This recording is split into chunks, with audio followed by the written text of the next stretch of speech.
دیتا ہوں. اس وقت میں نے ایک بیان ریکارڈ کروایا تھا کہ علی سکپارہ کے بیٹے تک کوئی میرا یہ پیغام پہنچا سکتا ہے تو پہنچا دے کہ آپ نے جو یہ کہا کہ میں اپنے والد کو کے مشن کو پورا کروں گا. میرے والد کا مشن تھا کیٹو کی پہاڑی عبور کرنا, تو میں اس مشن کو پورا کروں گا.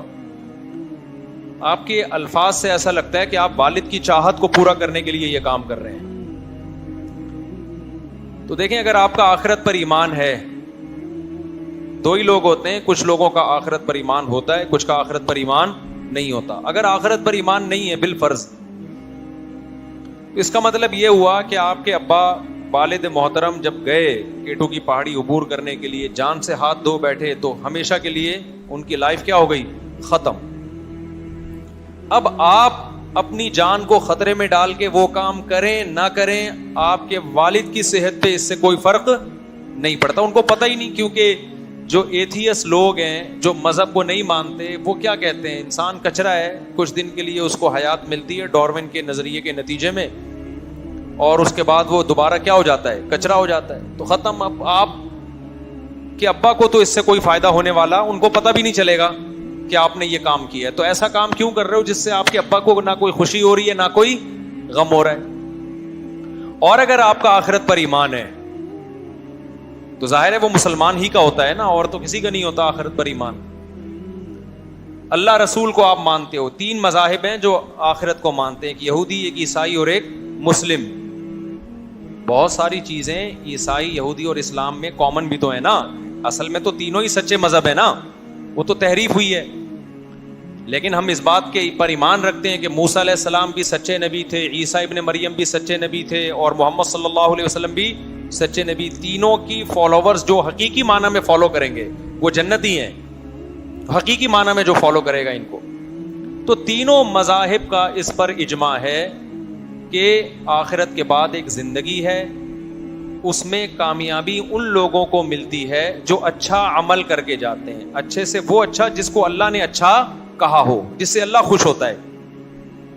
اور ان لوگوں کا ٹھکانہ برا ہوتا ہے جو برا عمل کر کے جاتے ہیں. یہ یہودی بھی کہتے ہیں, عیسائی بھی کہتے ہیں, اور مسلمان بھی کہتے ہیں. تو اگر آپ آخرت کو مانتے ہو تو اب آپ کے ابا کو فائدہ آپ کے اچھے عمل اور ان کے لیے دعا سے تو ہو سکتا ہے.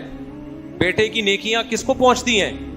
اگر باپ نے اس کی تربیت کی ہو, ورنہ دعا سے تو پہنچ ہی جاتی ہیں.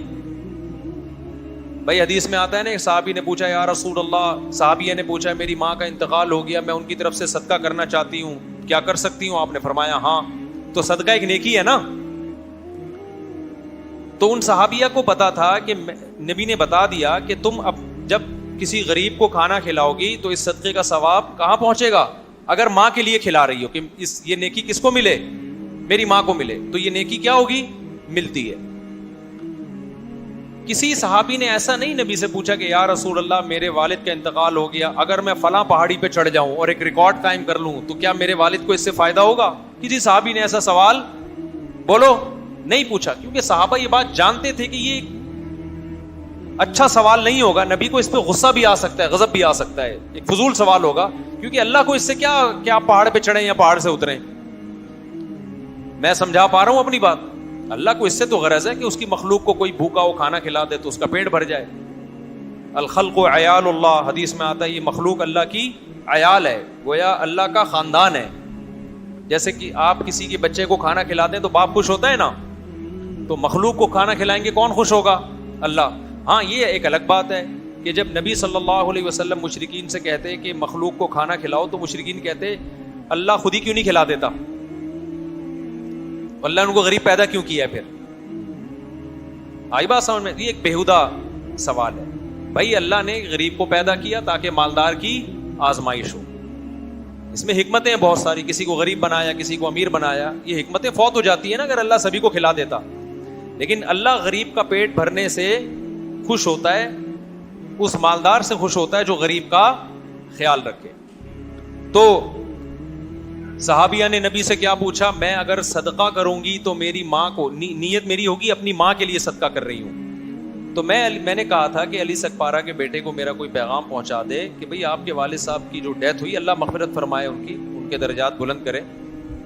تو اب آپ کے والد کو جو فائدہ ہوگا نا، اگر آپ کا آخرت پر ایمان ہے تو فائدہ ہوگا صدقات و خیرات سے، نیکی کرنے سے، وہ کام کرنے سے جس کا خدا نے ہمیں حکم دیا ہے، وہ خیر کے کام.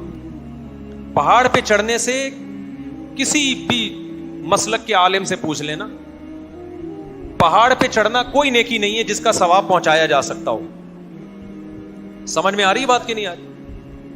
تو آخرت پر ایمان نہیں ہے تو بھی یہ کام فضول ہے، آخرت پر ایمان ہے تو بھی یہ کام کیا ہے؟ فضول ہے، اس کا کوئی فائدہ نہیں. تو یہ آپ اپنے لیے کر رہے ہو. اس کا یہ کہنا کہ ابا کے مشن کی تکمیل کروں گا، یہ جملہ غلط ہے. آپ یہ کہو کہ بھائی میں بھی ٹرائی کروں گا، اگر کامیاب ہو گیا تو عزت مل جائے گی، ورنہ موت کے منہ میں چلا جاؤں گا.